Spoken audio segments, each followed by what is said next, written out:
text set 6. It is illustration study craft.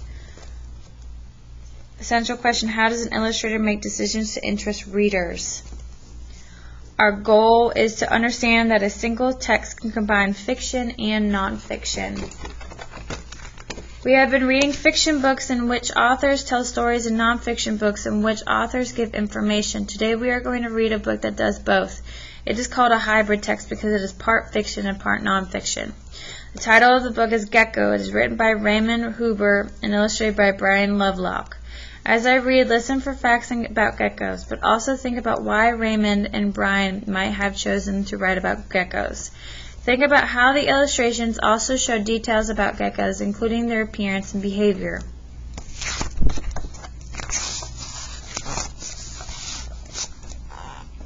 Gecko peeks out of a crack in the cliff. All clear. He scurries down the cliff face and stops on a sun-baked ledge to warm up. There are many dangers in daylight, and Gecko is on high alert.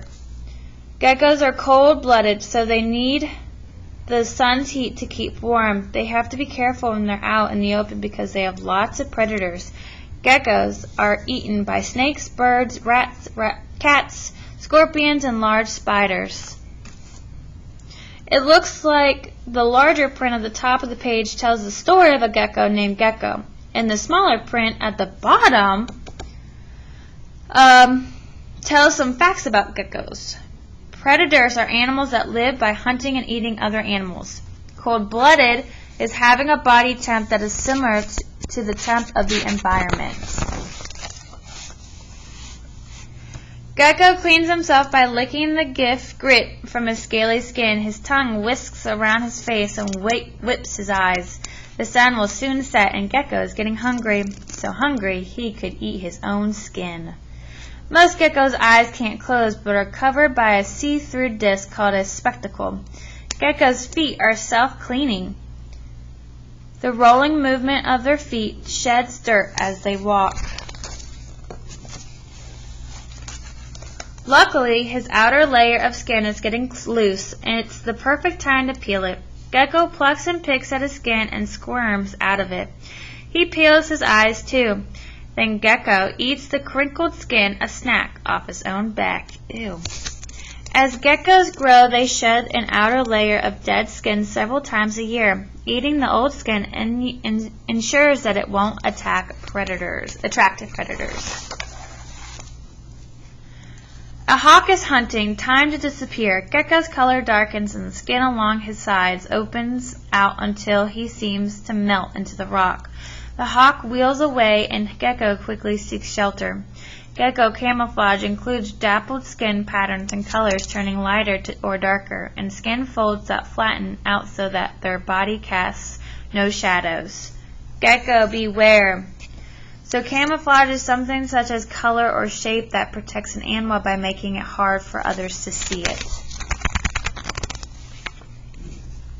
Oh, I just meant to say, what are you, for 10 and 11, what are you thinking about the illustrations? Look, first it's kind of starting to shed, then it's halfway gone, and now he's eating it. He jumps onto a tree. What's this creeping toward us? Toward me, him, a tasty cockroach. Gecko is as still as a stone until the bug is almost under his nose. Crunch! He strikes with strong jaws and jerks his head back to swallow the cockroach whole. Geckos eat insects, worms, fruit, and sometimes other smaller lizards. They have between 50 and 300 tiny teeth.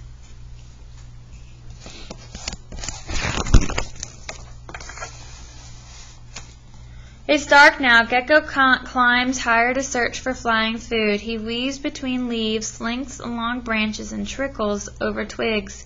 His tongue flicking out to smell the air, Gecko dangles from a branch and snatches a mosquito, the first of many that night. Most geckos are active at night. Their big eyes help them see in the dark. Geckos smell with their noses and tongues. In the morning, Gecko finds a shady overhang where he can snooze for the day. He clings upside down on the smooth rock, but Gecko doesn't see the rat watching from the shadows. Gecko's feet have a powerful grip because of millions of hair-like structures called setae on their toe pads. Each tiny setae has hundreds of tips, which enables a gecko to hold onto any surface. The rat shoots out. Gecko hears the clips of claws just in time. He kicks off the rock and nosedives onto a ledge below. Go, Gecko, go!